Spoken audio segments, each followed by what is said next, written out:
Dear Musa Ahmed, we're waiting half a minute because you've got the proper time to start at 4. And then the floor is all yours for a 50-minute presentation. And lots of success and enjoy the event.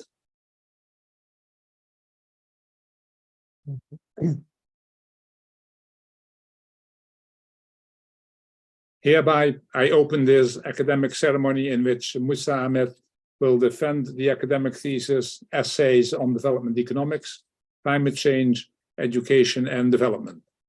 May I invite you to present the summary of your study and the conclusions of your thesis. The floor is yours. Thank you very much. And let me share my slides.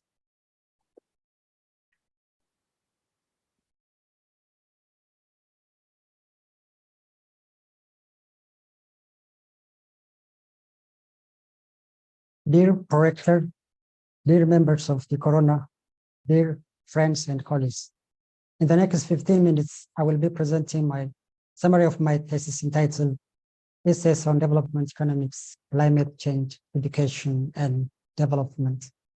The presentation consists of 6 sections and is providing a brief introduction, followed by 4 separate empirical chapters and ends by providing concluding remarks. Understanding the nature of poor economics and exploring strategies for their economic growth remain to be the primary concern for development economists. From prominent economists, for instance, Schulz argued that since the most majority of global poor rely on agriculture for their livelihood, understanding the nature of the economics of agriculture will help us to know more about the economics of being poor. Other prominent economists also emphasized on the importance of human capital. As a result, both building human capital and improving the performance of agriculture are the policy priority in most developing parts of the world, and this thesis focuses on those 2 topics. Focusing on agriculture, climate change is the biggest challenge for agriculture, especially in developing countries. Climate change is affecting the sector since the vast majority of farmers are small-scale farmers who rely on rain-fed agriculture with low adaptive capacity. Recent studies also forecast temperature rainfall increase in this region. As a result, addressing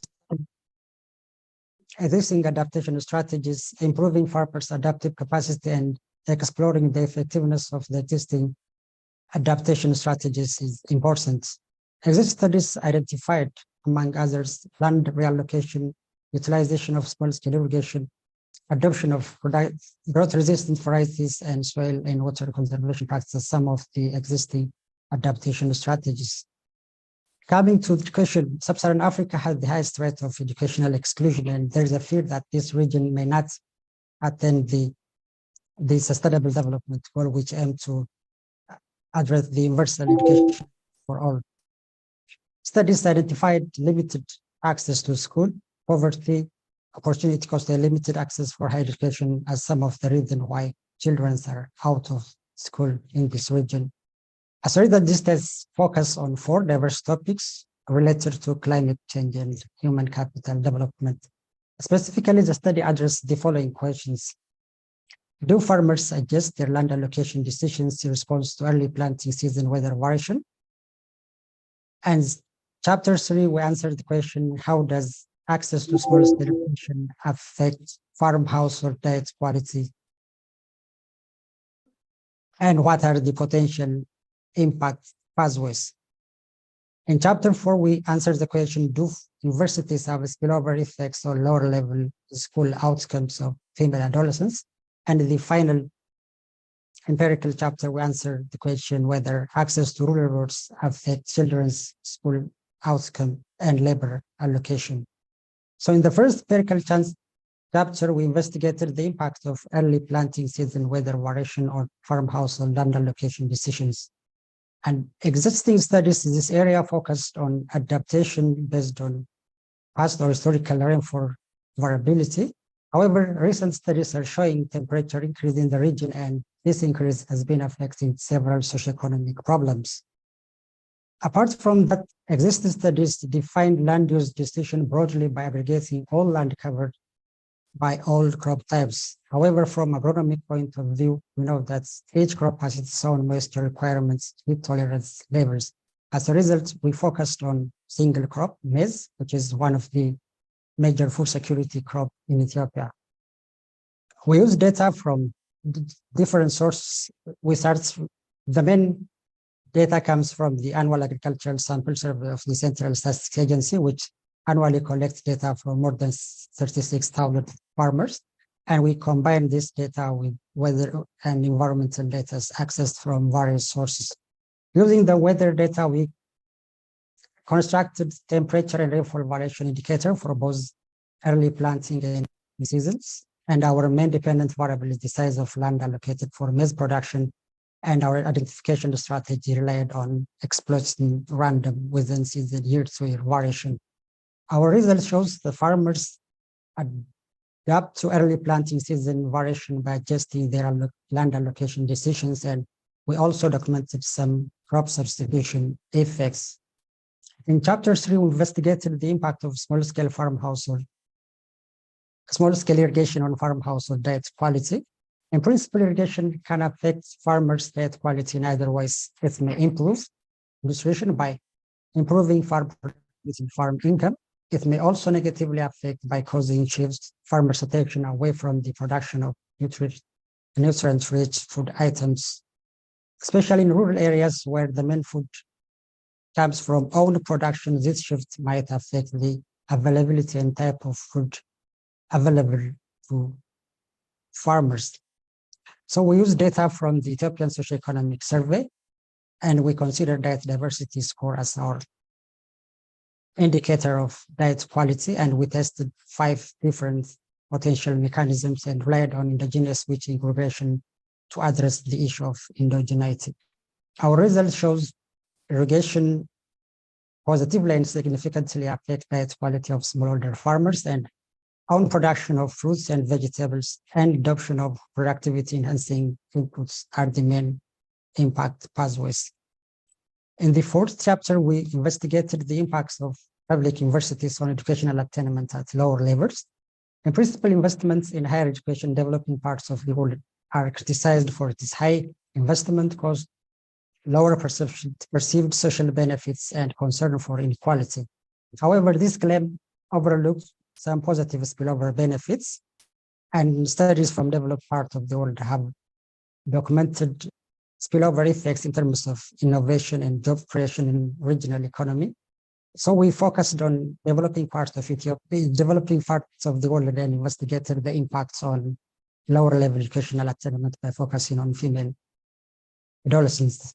We used 3 rounds of DHS data sets, and we relied on the worldwide higher education database to find universities finding years, and relied on event study framework to exploit variation in timings of university established.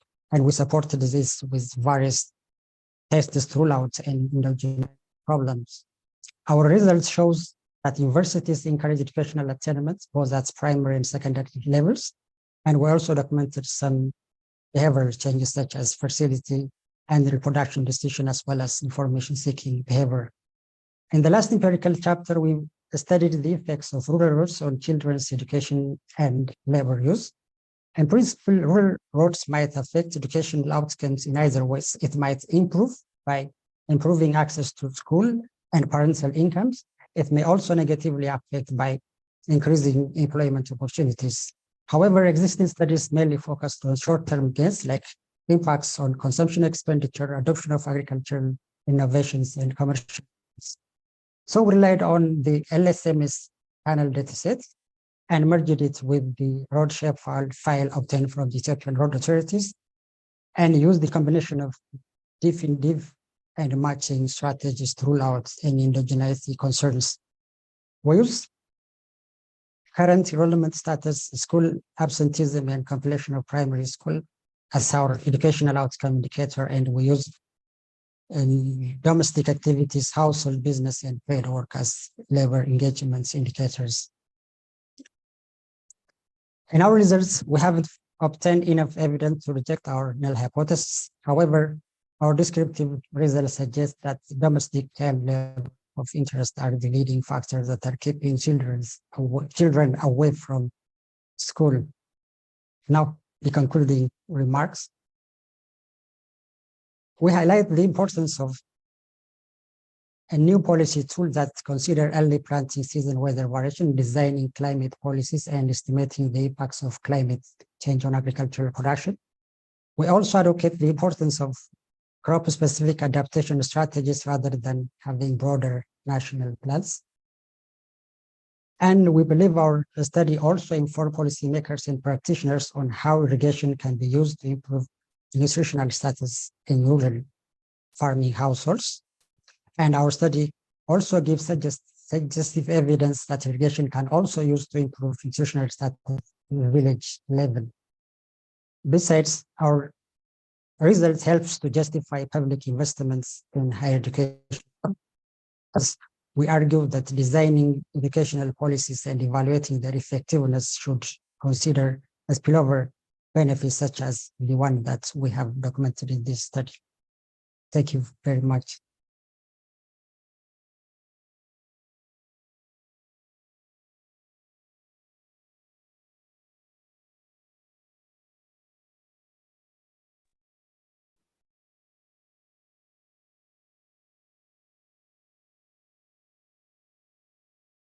The committee and who's Professor Emerite of Econometrics of Technical Change. The floor goes to Professor Monen. Dear candidate, dear Musa, I enjoyed very much reading your thesis. Especially I like the fact that you are very critical, taking care of endogeneity, making sure that you have, as much as possible, try to overcome the endogeneity concerns, and also looking at the robustness of your results, doing experiments. So I liked all this. Let me ask you a question about chapter 4. I'm a little bit confused because in the descriptive statistics, you compare the difference between the baseline and then what you call the short term and the long run. And the short term, you define this as a period of 1 to 5 years. But in the regression, you look at two values of tau, tau 0 and tau 1, and tau is the difference between the time at which the observation takes place and the installation of a university. So that means it's the immediate contemporaneous effect and the effect after 1 year. Isn't that too short a period for all these mechanisms by which universities could have an effect on primary education of women? Isn't that too short of a time period? And esteemed opponents, thank you for your words and for your question as well. In that specific chapter, we defined short term, the period between 0 to 5. The DHS data is collected in a 5-year interval. So short term is from 0 to 5, and long term is from 5 to 10. Okay. So that's how the variables are defined. Okay. Okay, fine. That is fine. And then I buy this. Then let me ask you another question. You listed a number of mechanisms by which universities could have an effect on primary education of women. Would there be a way to find out which one of these effects is the most important? Highly esteemed opponents, thank you for the question. And as we tried to clarify in the subsection, universities in Ethiopia are expected to host more than 5,000 to 10,000 students, which is relatively a big number of students, and universities have the responsibility to provide food and other necessities to students. So this will create a new demand, especially demand for agricultural products. So this will, I expect this to boost the regional economics, and a region showed that people living in surrounding universities managed to increase their income and created job opportunity. So this could be one of the mechanisms through which universities might affect educational level at lower level by boosting their parents' income. Again, in Ethiopia, universities have mandate to provide community service, and all universities have community service officers either at the vice president's level or at the directorate level. So they are responsible to provide training for high school students, and they have to give technical support for farmers and other micro and small enterprise. And they are also expected to provide books, build libraries and other infrastructures like improving access to water. And this could also be another mechanism through which universities might affect the educational level at lower level. But there is also a role model effect. I mean, 5,000 to 10,000 students in one compound, probably parents and children living in the surrounding university might also be exposed to the new lecturers or professors, students. So this might also be another mechanism through which universities might affect the educational level at a lower level. But among those channels, a recent study showed that universities managed to increase income at income to household living in that surrounding area, both income and employment opportunity. So that is the already documented fact. So I take that's one. But there could be other options, and I think we should investigate all those. But unfortunately, data limitation couldn't allow us to expand our analysis.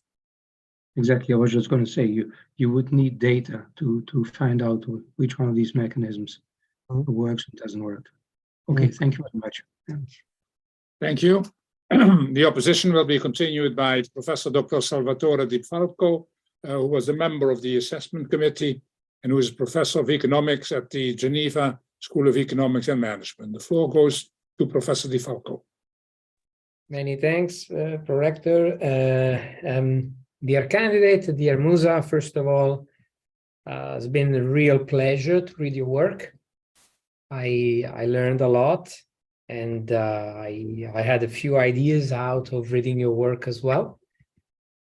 And congratulations also on your presentation, because putting, so much work in 15 minutes so nicely and so neatly is not so easy. So very well done on that too. So I have some question. First of all, on chapter 2, I'm sorry, it's not very elegant to ask questions about something which has been published already, especially in a very good place, but I can't resist the temptation. And I wanted to push a little bit more the economic implications of what you're doing. Because you're documenting how this the shock may affect growing patterns in ways we have not explored before your paper in the literature. Excellent. But is this welfare improving or not? Are these patterns in a sense detrimental, or just farmers are doing basically the best they can and probably they're going to be better off by being able to plant more maize where they didn't plant it before? Highly esteemed opponent, thank you for your kind words and obviously for the challenging question. So our contribution is that most of the existing studies, they studied how farmers are behaving based on historical experience. But recent papers are showing, is it possible to react within a short period of time?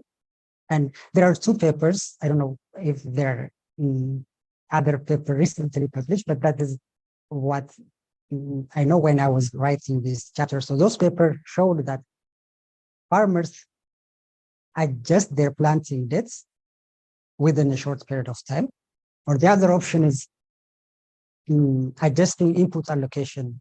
Like they decide to forgo the utilization of fertilizer and they opt for pesticide. So to adjust for the effects of nature. Other studies showed farmers expand their cultivated land at cost of either following or other practices. So our contribution is we focused on a single crop because each crop has its own heat and waste moisture requirements. So we investigated how farmers are behaving across crop, just with focused maize, and also we have studied the relative importance of each crop, like maize, wheat, maize, sorghum. So we believe we have contributed to the literature by showing how the crop-specific adaptations look like.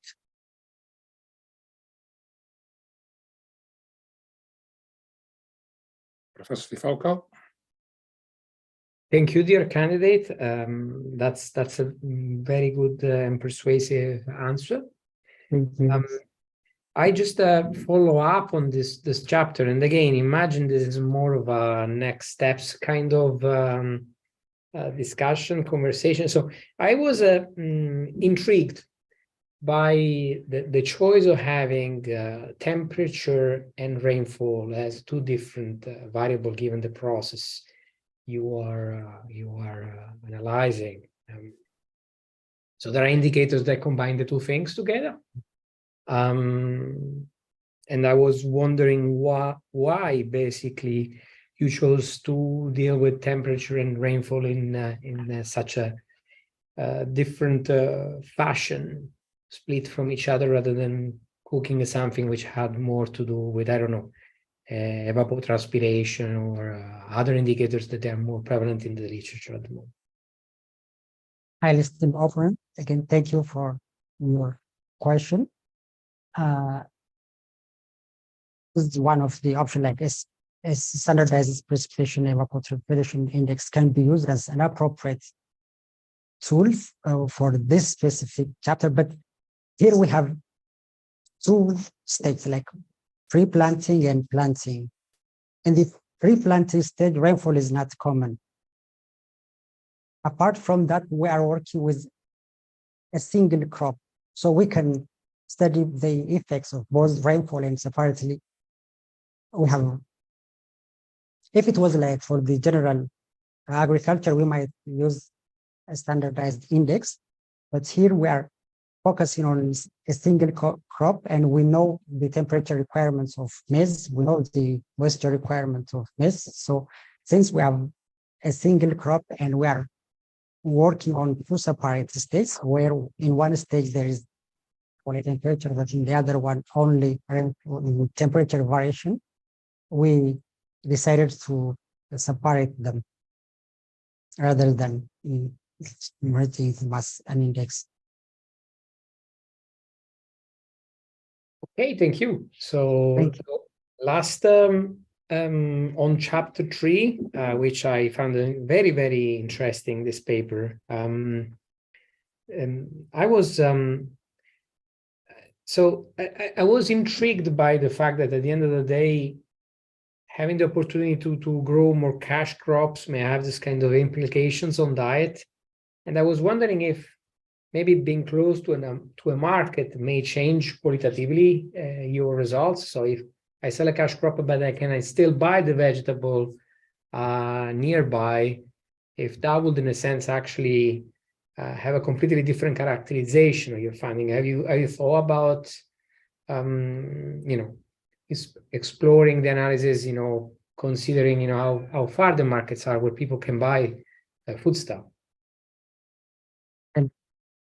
Hi, Mr. Opponent. Thank you for the question. Exploring heterogeneity in terms of market access would have been interesting. Unfortunately, we face our problem. Irrigation is not common both in Ethiopia and in sub-Saharan Africa. So we have relatively few observations in the adopters categories. So splitting that small portion into two categories, we faced up our problem. Apart from that, it would have been very interesting to see if there is heterogeneity based on market access. Okay, so I stop there. Rector, thank you again, dear candidate, dear Musa. Thank you very much. You. Yep, thank you. The opposition will be continued by Dr. Nyasha Tiravai.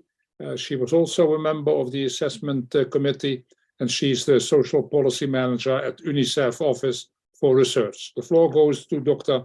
Tiravai. Apologies. Thank you, Pro-Rector. Dear candidate, dear Musa, so let me also congratulate you for producing a well-written and interesting thesis. I liked that you were examining very important policy issues for Sub-Saharan Africa, specifically climate change, and also the need for substantial investments in human capital development. So I find that your research can be quite relevant for policy making. So my first question to you relates to the interpretation of your findings in chapter 5, for example. So after finding that rural roads do not have any impact on child schooling or child work, what is the key policy takeaway? Because that's something that I was struggling to understand. To put it simply, if you were to present your findings to the government of Ethiopia, particularly the Minister of Education, for example, what would be your main policy message, your main policy recommendation based on the findings you have in this chapter? Thank you for your kind words and your question. So in chapter 5, we couldn't find sufficient evidence to reject our null hypothesis. So our understanding is that one, providing road access alone may not solve the problem, or creating market opportunity or linking the rural community, the rest of the urban centers alone may not solve the problem. And there is also one study that is in India, I think. Rural roads by itself may not be the ultimate solution. So we should also complement with other interventions to improve school or other outcomes. And even one study in Ethiopia by the study that investigated the impacts of this project, rural roads, on agricultural technology adoption, he found rural road by itself is not affecting the adoption of agricultural technologies. When it is combined with access to extension, then it's positive effect. But road itself is not sufficient to affect the adoption of agricultural technologies. So one of our understanding is that road access by itself is not sufficient unless it is supported by other interventions. And the other thing, new job opportunities are not affecting the education by itself. This could be because in Ethiopia, children are expected to attend school for a half day, like 4 or 5 hours per day. So maybe they can work in the afternoon and attend class in the morning. So this, I think, additional investigation. But our understanding is that one, rural roads by itself is not sufficient to improve the school attainment. I hope I have understood the question. Yes, I think, I think that could be one way of framing it to the government. I was waiting to hear specific interventions, but I have a follow-up question. I would refer you to the literature also. There are other studies that have looked at providing actual transportation. So having roads, it's, by themselves, it's not enough. You need to transport the children. So that's something you could think about. In other countries, they provide bicycles for children to go to school, or they can get bus transportation services. But anyway, that's just an observation. My follow-up question also, I think it's also related to how you framed the final discussion for this chapter. And you spoke about future research that would look at the impact of rural roads on education quality. And I was wondering why you made that suggestion. I mean, can you elaborate a bit on your thinking behind that recommendation? Ethiopia, and now education quality is a hot issue in the country. Both the politicians and academicians are criticizing the current status of education. So there is a huge problem in educational quality. And again, that is for me, now attainment is reaching, like especially in the lower level, the gross enrollment rate has already passed 100%. So enrollment is not a problem in the country. The main problem is now education quality and completion of certain educational cycle. But there are no studies that examine the effects on educational quality. But there are some studies in India and Cambodia that studied the impacts of rural roads on attainment. But I think we should also focus on the quality. So we should use the standardized exam. This might improve access to relatively a better teacher, like the transportation will improve access to public libraries in other towns or other things. So I think there are ways this access to road might improve education and quality. So in addition to investigating enrollments, I think looking on educational quality will also be interesting on policy relevance variable, especially in Ethiopia. Okay. Okay, I think I'll stop there. Thank you. Thank you. The opposition will be continued by Dr. Bruno Martorano, who was also the fourth member of the assessment committee and who is an associate professor in political economy at UNU Merit. And the floor goes to Dr. Martorano. Dear candidate, dear Musa, first of all, let me to congratulate with you about your work, about your thesis. I truly believe this is well written, well done, and I really enjoyed reading it. My questions are mainly on chapter 4, and the first question is coming out after reading your thesis once again, mainly about the identification strategy. I really liked the way in which you started to explain your identification strategy and how we should read the results.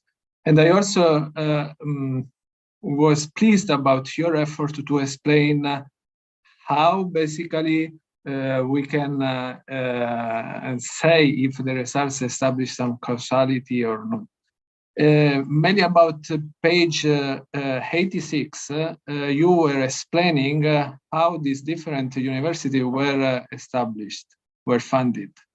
And you explain it basically that they are not correlated with, let's say, pre-existing economic factors in a certain way in future development.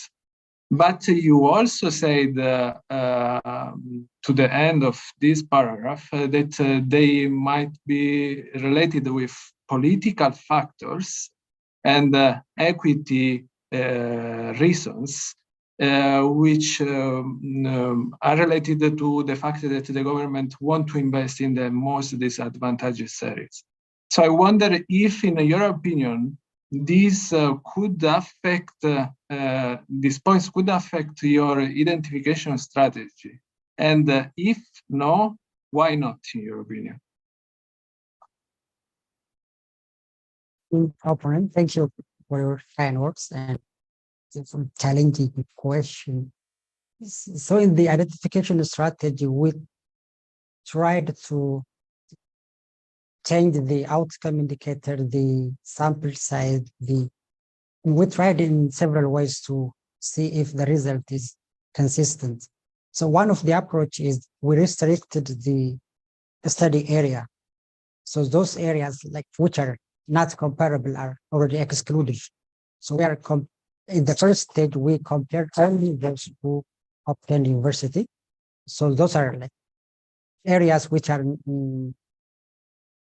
not receiving university, or areas which are like Addis or big cities are not included. So this helps us to rule out the problem of very incomparable. I think that helped us to remove the concern, but we also tried to see the placebo tested other additional tests to rule out if there is an endogeneity concern, or if we are reporting something like from omitted variable pairs. Or so I believe we tried as much as we can to rule out the endogeneity concern.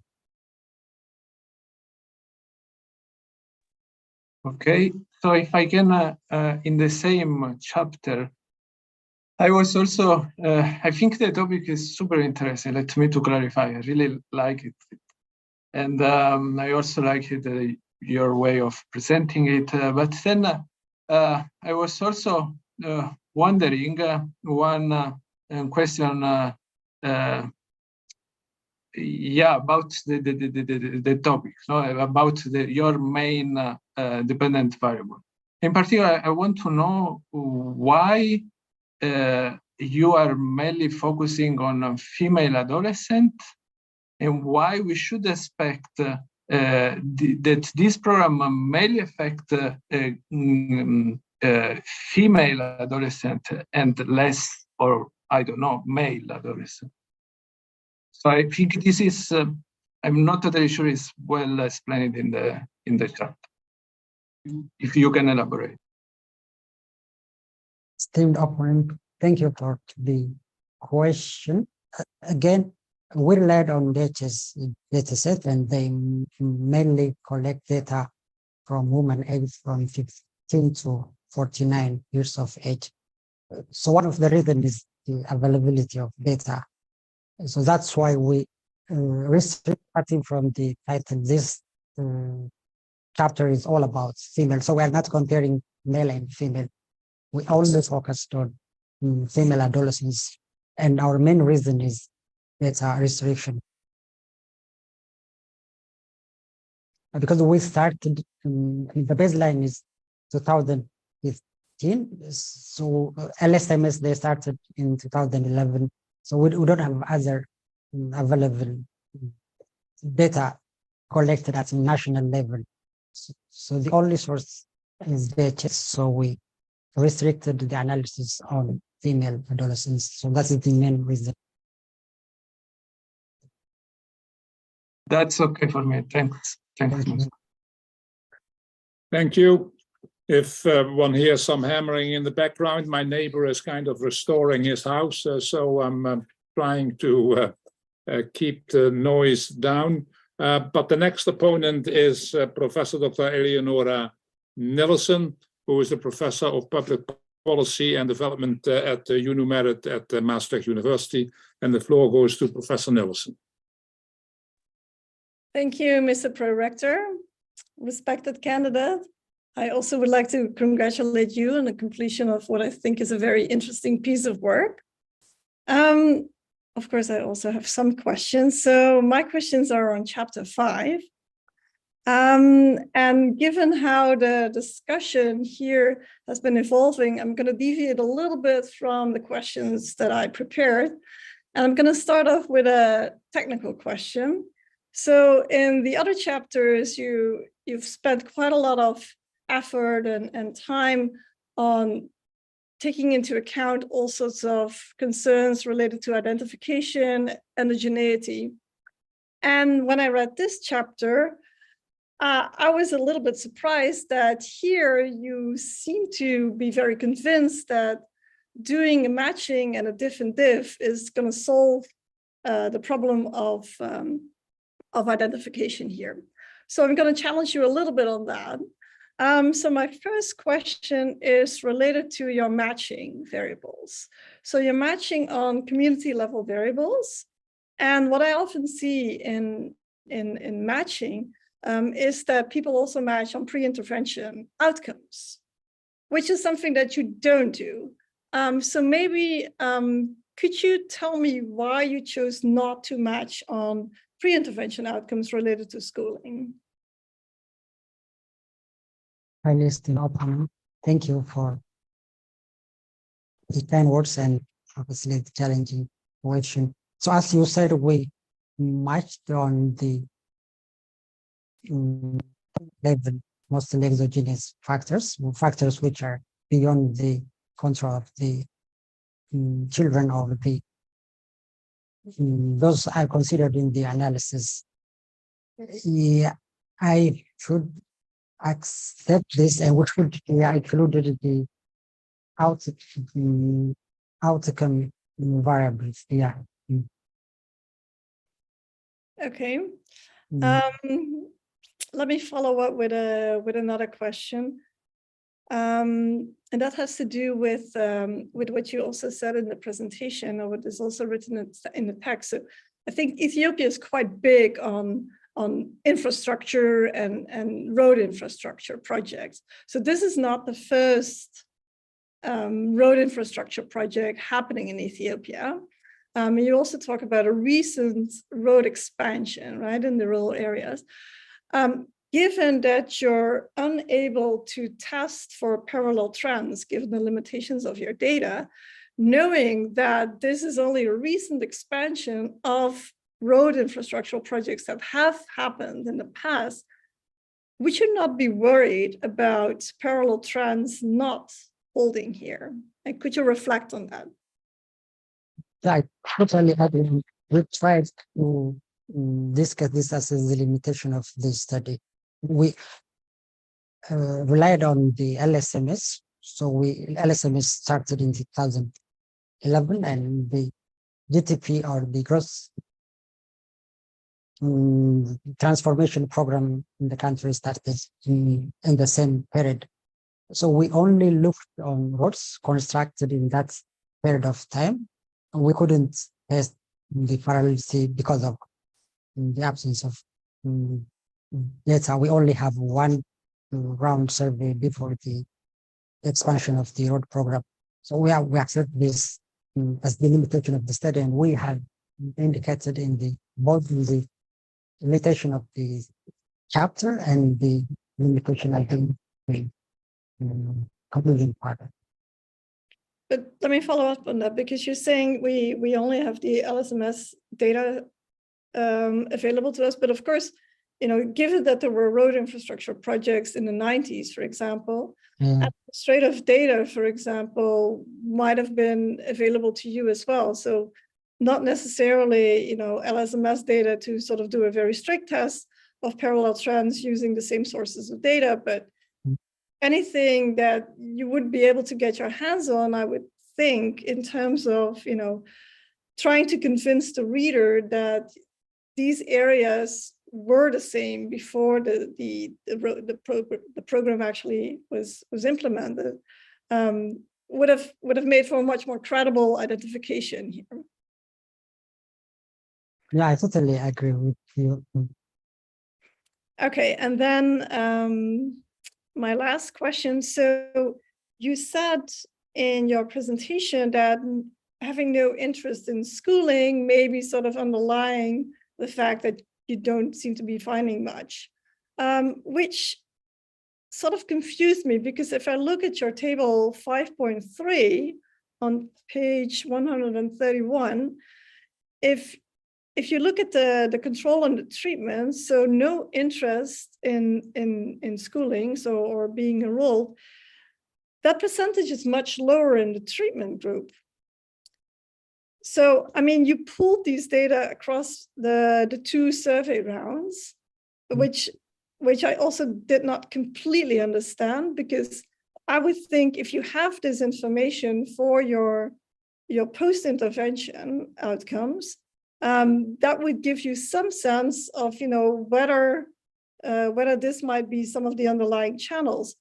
But I think my first question here is, how do you reconcile that lower percentage of people in the treatment group that have no interest in school vis-a-vis the control group, and your statement earlier on that it seems to be that kids are just not interested in going to school?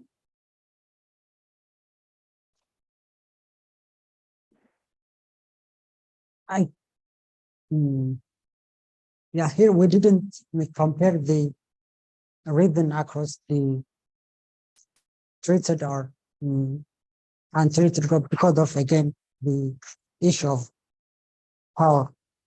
It's the same table like 131. The total observation indicated their reason in the treated group, it is 131. So it's that is the total. So the number is relatively small, and we decided not to conduct differently for other tests because the observation is relatively small. But what then is the mean? So the mean difference here is referring to the difference between the control and the treatment, right? Yeah. So that is t-test. This is a t-test, but this is pooled across the two survey rounds, right? Yeah. So then my question is, why pooling this across the two survey rounds? Why not only look at the post-intervention value for this variable? Would that not make more sense?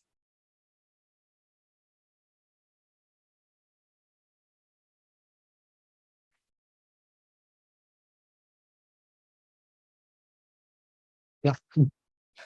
And if so, how do you reconcile that with your earlier statement that said kids don't seem to be interested in going to school? So that seems to be much more. Yeah. In that statement, our argument was like all children were asked whether they are attending or not, and those who replied no, I mean those who said we are not attending, and they were asked to list their reason, and the vast majority of said no, we don't have interest. So that is the description, and we are not comparing the reason across the treated and control group. Overall, the vast majority of children who are not attending education, their main reason is either they have to work at the household, domestic activities, or they don't have interest, whether treated or untreated. So we presented it in that way. So we are not distinguishing whether that rhythm is due to access to work, or that is the descriptive factors. Okay, thank you. I think my time is up. Back to you, Mr. Pro-Rector. Thank you. I'll have to put on my sound again. This concludes the first round and gives us an opportunity for a second round, in which it's a custom that we give the floor first to those who join us from further away. So let's start with Professor De Falco, if he's interested. Thank you. I am very happy to be able to continue this conversation with you, dear Musa. And actually, I'm going back basically to the irrigation paper. I'm a big fan of the tuition regression model you used, and thanks so much for your citation. I actually have a questions about the choice of slope. And I mean, the key argument there is that, if I understood correctly, is the slope indeed can be a valid variable to act in the first stage, but not in the second. And you defend this argument mostly branding the falsification test. And I wonder if you, besides the testing, if there is also some theory behind that choice. If you can tell us a bit more, because the paper is a bit silent about it. Highly esteemed opponent, thank you for the question, and thank you also for the test. I cited your paper to justify my test. Yeah, as you said, I used slope. So I first tried to see the instruments used in the agricultural technology adoption literature, and some of them include like village level average. So that was the first candidate. However, it might also affect my consumption outcome. There could be spillover effect. Like if most of farmers are using irrigation, then they will produce more, and those who are not using irrigation can also benefit from market.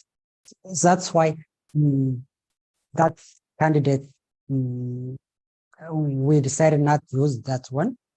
So we again relied on other like variables from the literature. So finally, we end up with slope, and studies have indicated that slope, broad level characteristics such as slope, affect technology adoption. So that's why we consider slope, because it affects fertility, it affects the movement of water. So we considered it as a logical justification, and then we conducted. And we clearly indicated that it may also affect outcomes through other factors, like causing, like discouraging farmers not to adopt important technologies. So we have to acknowledge the limitations of the IV, but one thing encouraged us to use this as the land tenure system in Ethiopia. Farmers are not allowed to hold the land. That we didn't expect to have changes in ownership. So that is one reason it encouraged us to use the slope as our in IV in addition to the inclusion.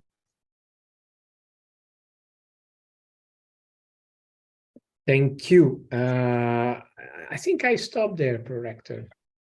Thank you. I'm happy to give the floor once again to Dr. Thierry Vailly. If she's interested, the floor is yours then. Thank you, Prorector. Dear candidate, my next question is on chapter 4.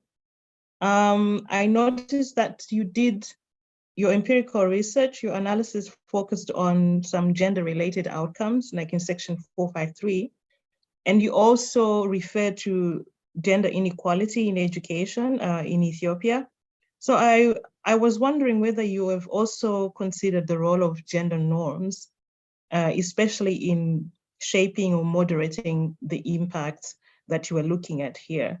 I mean, can you just talk a bit about the gender norms that you think will be very relevant in this context, and especially in affecting the impacts on school enrollment in primary school? Highly esteemed opponent, thank you for your question. So first, we in the empirical strategy, we first tried to account for this cultural issues by using village level fixed effect and interaction of region, and to control all factors that could affect our outcome indicator. So we started by controlling village level factors that could be culture or other important variables that could affect educational outcome.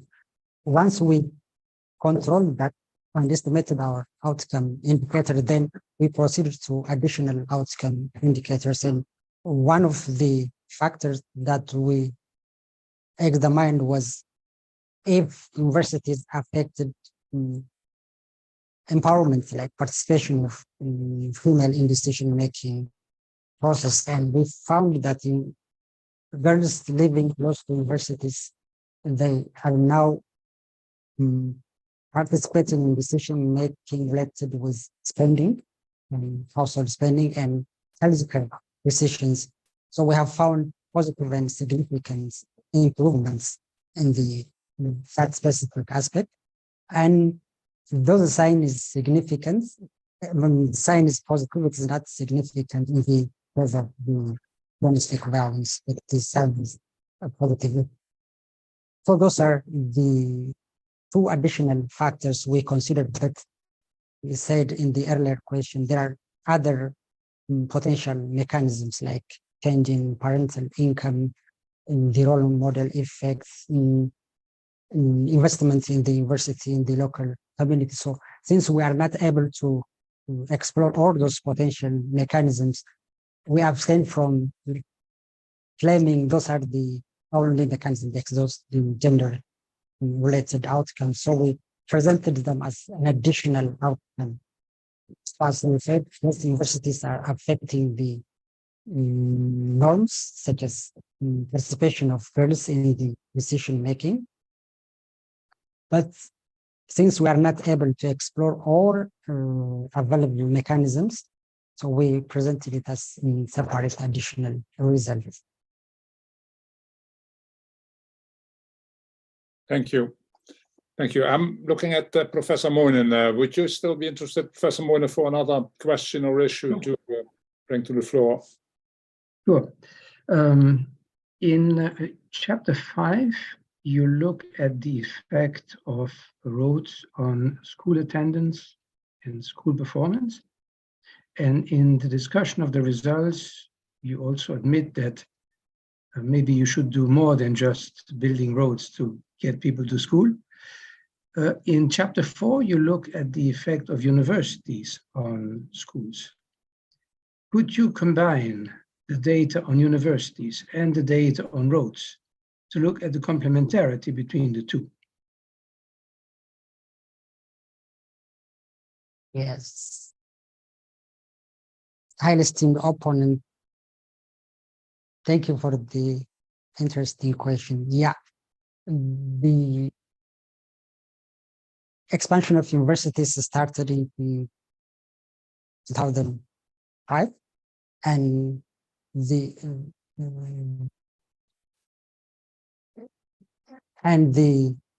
Universal Rural Road Access Program started in 2011. Yeah, as you said, it's possible to see if there is complementarity between investments in higher education and rural roads. Yeah, it's possible, especially since universities are expected to build the one. It will, providing access to roads obviously will improve the performance of the college. So there are universities with more than 5 to 10,000 students, big markets. So providing road in that community will definitely improve the performance of agricultural market, which is expected to improve from income. And yeah, that could also be a nice point to expand the analysis. Thank you very much. Okay. Thank you. Well, we still have a very few minutes, but it would be nice for Dr. Martorano perhaps to come up with another question, or otherwise I'll move on to Professor Nillison. But initially, Dr. Martorano, if you're interested. Yeah, thank you very much. I really, Musa, I also like the results of the non-results of your final chapter, no? And I think there, let's say, this pushed me to think why, no? To try to understand more, and I think it's also your feeling. And I was looking to this table 5.3 again, and I noted something that maybe is also could be studied more. There is this question about no schools, lack of teachers, and the percentage of students reporting this issue is 0 in the control group and 1.5 in the treatment one. So it looks like that the supply side is not a big issue there, no? And I wonder if you maybe, or if you tried, if you are planning to study more the demand side. So far you focus more on the quantity, you are thinking about the quality, but here it's a clear message that maybe the supply side is good, is fine. Maybe we should focus more on the demand side. What do you think about that?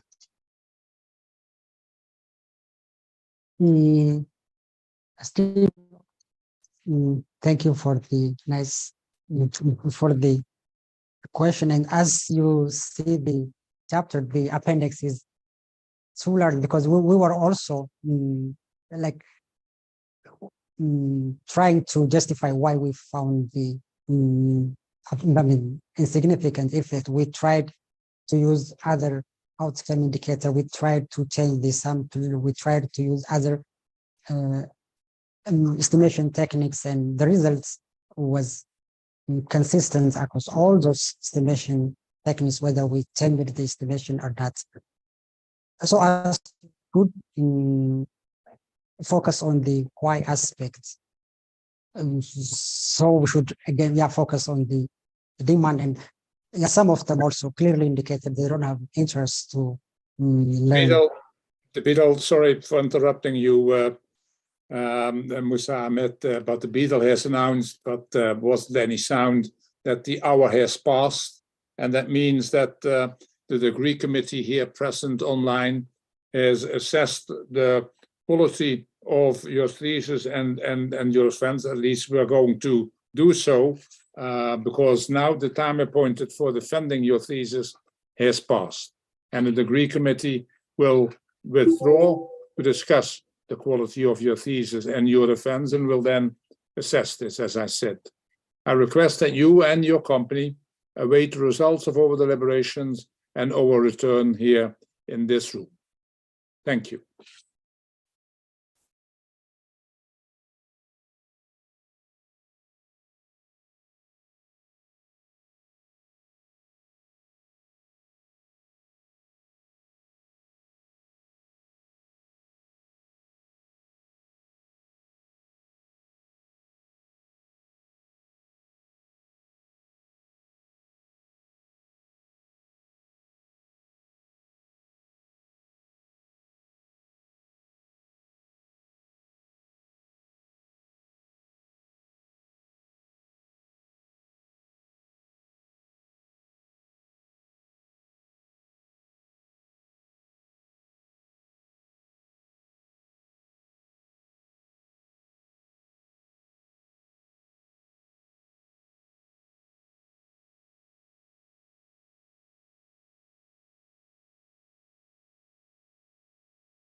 Committee here present online has assessed the quality of your thesis and the quality of your defense.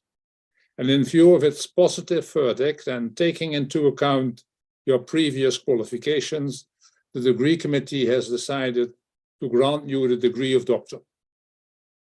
Professor Gassman is authorized to confer upon you this academic distinction in accordance with Dutch university custom, and I invite your supervisor to now take the floor. Do you promise to work in accordance with the principles of scientific integrity at all times, to be careful and honest, transparent, independent, and responsible? Yes, I promise. By the authority vested in us by law and in conformity with the committee here present online, I hereby confer upon you, Musa Hasen Ahmed, the degree of doctor and grant you all rights attached by custom and law. As evidence of this, you will soon receive the degree certificate signed by the rector, the secretary, and the supervisor affixed with the official seal of the university shown by the beadle.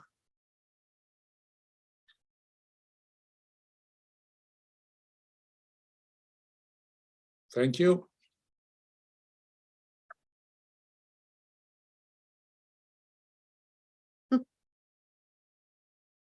Professor Gassman, any laudatio? Yes, I would be happy to do so. Hold on. Here are we, here are we. Dear Dr. Ahmed, dear Musa, congratulations, dear Musa, to your doctoral title, obviously also on behalf of Stefan, your co-supervisor. We are very, very proud of you, and this degree is well deserved. For the last 4.5 years, it was our privilege to accompany you on your journey as a researcher until the day of today. Your dissertation shows who you are and where you are coming from. In your thesis, you are analyzing how environmental and developmental challenges affect decisions that households have to make in order to maintain their livelihoods in rural Ethiopia. This is a very timely topic, given the at times devastating effects of our changing climate. Your analysis shows that people, and particularly farmers, have a lot of experience and knowledge which they can use to mitigate bad weather conditions, for example, by adjusting the crops they plant. Policymakers will also benefit from your study. Access to water is a human right, and water is required in order to let crops grow and ensure the food security of millions. For us here in Europe, famines are far away, but we all know the pictures from the famines in the countries in the Horn of Africa, including from Ethiopia. You show in your thesis that irrigation can make a difference. Hence, investing in irrigation systems and other water access should be high on the agenda of the government of Ethiopia and the international development community. According to Maslow's hierarchy of needs, food is a basic need, but education comes shortly after. Infrastructure is essential for a country's productivity as it reduces transaction costs, for example, by easing access to markets. Yet, we all know that investments can also have negative effects. So the fear was that Ethiopia's road program could have a counter effect on school attendance, which would be detrimental for the country in the longer run. But luckily, your analysis has shown that these fears are not substantiated. Dear Musa, you are an excellent researcher. You produced one paper after another.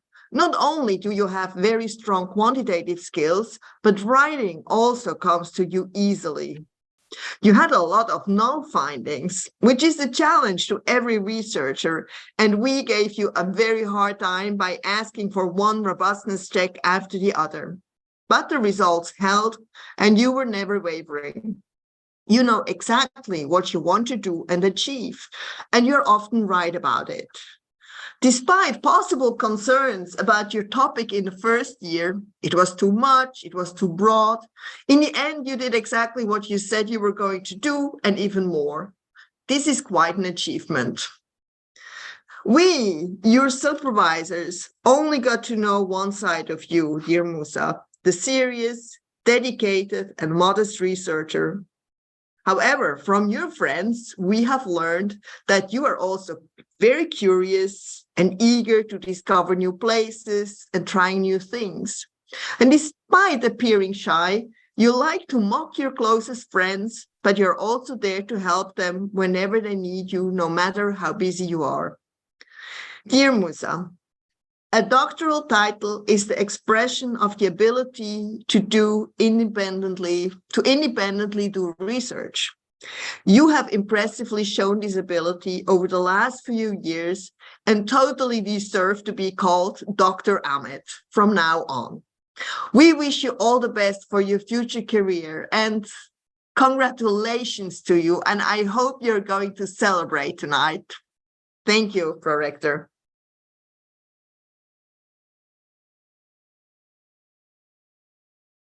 Dear Dr. Ahmed, also on behalf of Maastricht University, I congratulate you, your family, friends, and your supervisors with the degree you have acquired, and would like to thank the members of the Rubric Committee for their contribution this afternoon.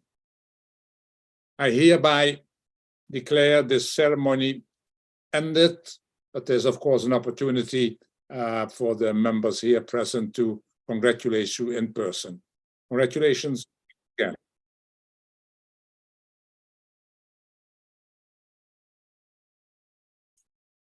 Well done, Musa. Congratulations.